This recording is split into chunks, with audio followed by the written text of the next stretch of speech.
আল্লাহু আকবার, আল্লাহু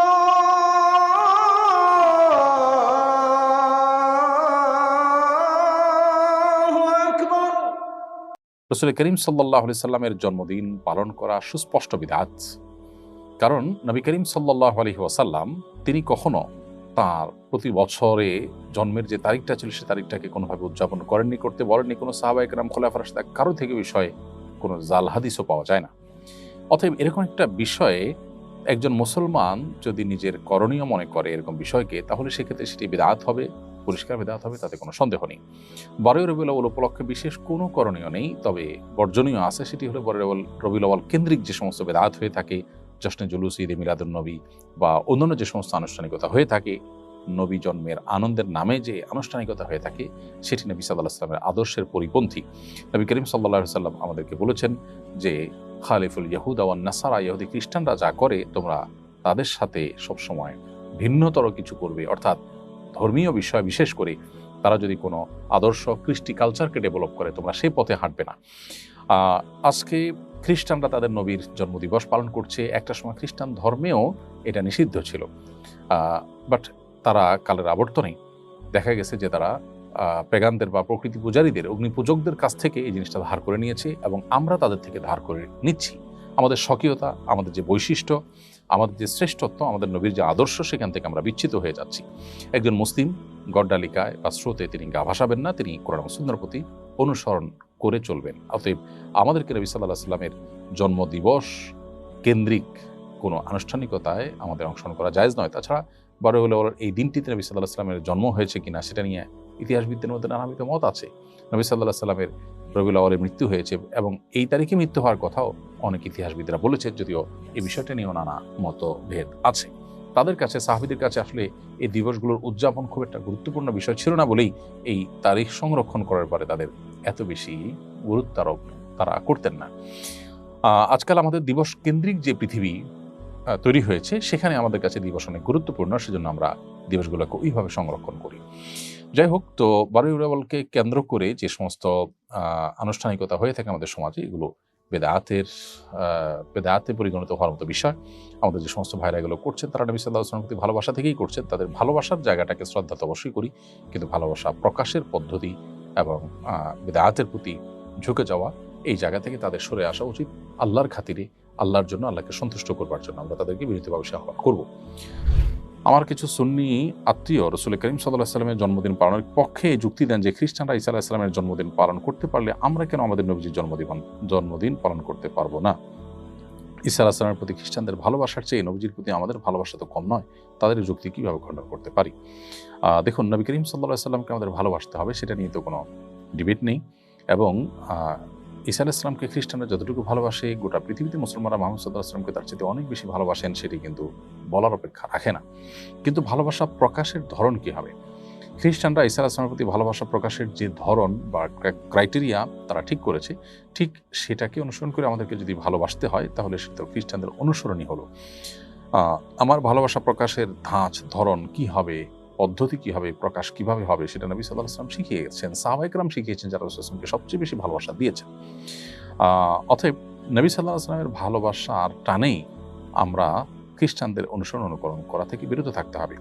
যেমন আবু হুরায়রা রাদিয়াল্লাহু তাআলা বর্ণিত হাদিস, যেটি বুখারীতে এসেছে, নবী সাল্লাল্লাহু আলাইহি ওয়াসাল্লাম পরিষ্কারভাবে বলেছেন, ইন্নাল ইয়াহুদা ওয়ান নাসারা লা ইয়াসবিকুন ফাখালিফুহুম। অন্য হাদিসে আসছে, তিনি বলেছেন খালিফুল ইয়াহুদা ওয়ান নাসারা। অর্থাৎ নবী সাল্লাল্লাহু আলাইহি ওয়াসাল্লাম ইহুদি খ্রিস্টানদের সাথে আমাদের যেন কর্ম, আদর্শ এবং কৃষ্টি কালচারের যেন মিল না হয়, আমরা যেন আমাদের স্বাতন্ত্র্য বজায় রাখি এবং তাদের বিরুদ্ধাচরণ করি আমাদের এই সংস্কৃতি এবং আচার আচরণের ক্ষেত্রে, ধর্মীয় বিষয়ের ক্ষেত্রে, সেই বিষয়টি নবী সাল্লাল্লাহু আলাইহি ওয়াসাল্লাম নির্দেশ করেছেন। অতএব তারা যা করছে, এই হাদিসের আলোকে বরং তার বিপরীতটা আপনার করা দরকার। তারা নবীর প্রতি ভালোবাসা প্রকাশের জন্য জন্মদিবস উদযাপন করছেন, আপনি সেটা করবেন না। হ্যাঁ, তারা যদি এমন কিছু করে যেটা আপনার হাদিসেও আপনাকে করতে বলেছে, তাহলে তারা কি করছে সেটা গুরুত্বপূর্ণ নয়, হাদিসের কারণে আপনি সেটা করবেন এবং তাদের সাথে মিলে গেলেও সেটা দোষণীয় নয়। অতএব ১২ই রবিউল আউয়াল উদযাপনের জন্য খ্রিস্টানদের যুক্তি দাঁড় করানো একেবারেই ভুল। খ্রিস্টানরা তাদের নবীকে নিয়ে তাদের সীমা লঙ্ঘন করেছে, তারা আদর্শ থেকে বিচ্যুত হয়েছে। নবী সাল্লাল্লাহু আলাইহি ওয়াসাল্লাম পরিষ্কারভাবে সেটি বলেছেন সহিহ বুখারীতে, তিনি বলেছেন, লা তুতরুনি কামা আতরাতিন নাসারা ইবনে মারইয়াম। খ্রিস্টানরা ঈসা আলাইহিস সালামকে নিয়ে, ইবনে মারইয়ামকে নিয়ে যে পরিমাণ বাড়াবাড়ি করেছে, তোমরা আমাকে সেরকম বাড়াবাড়ি করবে না। এই যে নবী সাল্লাল্লাহু আলাইহি ওয়াসাল্লাম নিষেধ করেছেন তাদের মতো করতে, বিশেষ করে তাদের নবীর ক্ষেত্রে তাদের ভালোবাসা প্রকাশের ক্ষেত্রে যে সীমা লঙ্ঘন তারা করেছে সেটা যেন আমরা না করি। বিধায় আমাদেরকে একজন মুসলিম হিসাবে ইসলামের যে স্বকীয়তা আছে সেটিকে অনুসরণ করে চলতে হবে। আব্দুর রহমান লিখেছেন, আমি একটি মসজিদে মুয়াজ্জিনের দায়িত্ব পালন করছি। মসজিদ কমিটির লোকদের মধ্যে মুয়াজ্জিনকে দোষারোপ করার প্রবণতা ব্যাপক।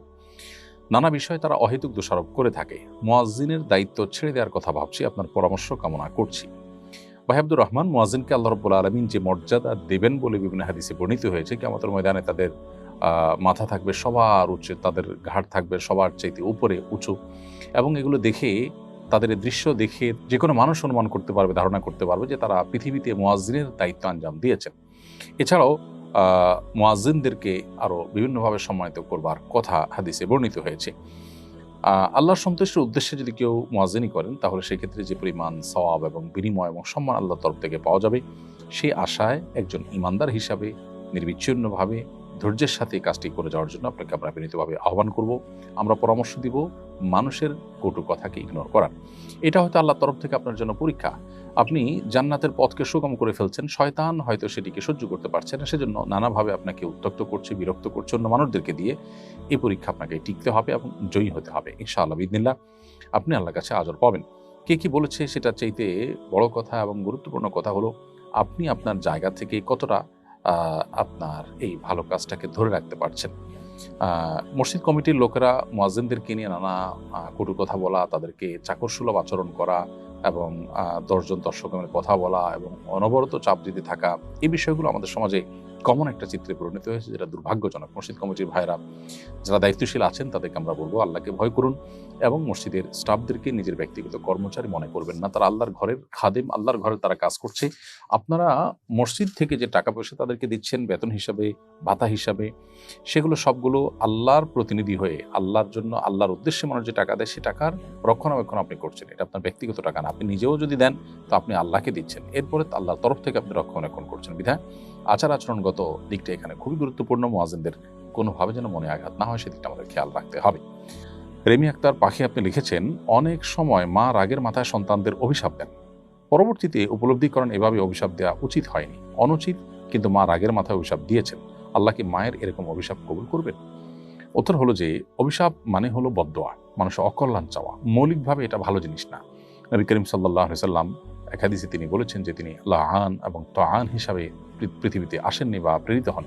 তার মানে অভিসম্পাদকারী, তারপরে গালিগালাজকারী, এরকম চরিত্রের মানুষ হয়ে দুনিয়াতে তিনি আসেননি এবং এগুলো তিনি কখনো করতেন না। এবং তিনি আরও বলেছেন ঈমানদার কখনো লাআন তাআন ফাহিশবাজি অর্থাৎ অশ্লীল উক্তিকারী কিংবা মানুষকে বদদোয়াকারী এবং নিচু কথা বলার মতো চরিত্রের হতে পারে না ঈমানদার। এজন্য মৌলিকভাবে কাউকে বদদোয়া দেওয়া, কারোর অকল্যাণ চাওয়া, এটা একজন ঈমানদারের জন্য সমীচীন না। ঈমানদার মানুষের জন্য নেক দোয়া করবেন, ভালো কিছু চাইবেন। কারোর প্রতি ক্ষোভ বা কষ্ট থেকে তার বদদোয়া করে বা তার ক্ষতি কামনা করে আপনার নিজের ক্ষোভ চরিতার্থ না করে বরং তার হেদায়েতের দোয়া আমরা করবো। আল্লাহ তাকে হেদায়েত দেখ, আল্লাহ তাকে সঠিক পথের দিশা দেখ। এছাড়া অন্য কোনোভাবে আমাদের ক্ষোভ আমরা জাহির করতে পারি, কিন্তু তাই বলে অভিশাপ দিতে পারি না। এখন মা বাবার সন্তানের কোনো আচরণে যদি কষ্ট পান পেয়ে যদি তারা অভিশাপ দেন, কষ্ট পেয়ে আপনার দিল থেকে অভিশাপ এসেছে বা অকল্যাণ এসেছে, এটা হলে সন্তানের জন্য সেটা ক্ষতির কারণ হতে পারে।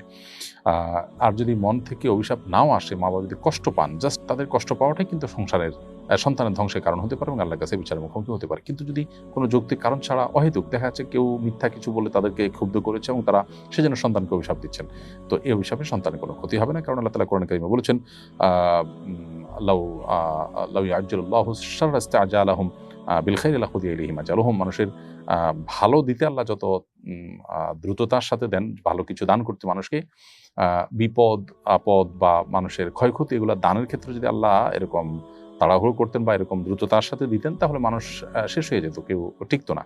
তার মানে কেউ যদি ভুলে অভিশাপ দেয়, আল্লাহ তাআলা সেটার সাথে সাথে কবুল করে ফেলেন তা না, বরং আল্লাহ রব্বুল আলামিন তার যে নীতি আছে সেই নীতি দিয়ে তিনি মাপেন এবং তিনি পরখ করেন যে কতটা যথার্থ হয়েছে বা কতটা অযথার্থ। অতএব অন্যায়ভাবে অভিশাপ দিলেই যে সেটা কবুল হয়ে যাবে মা বাবা হলেও ব্যাপারটা কিন্তু সেরকম না।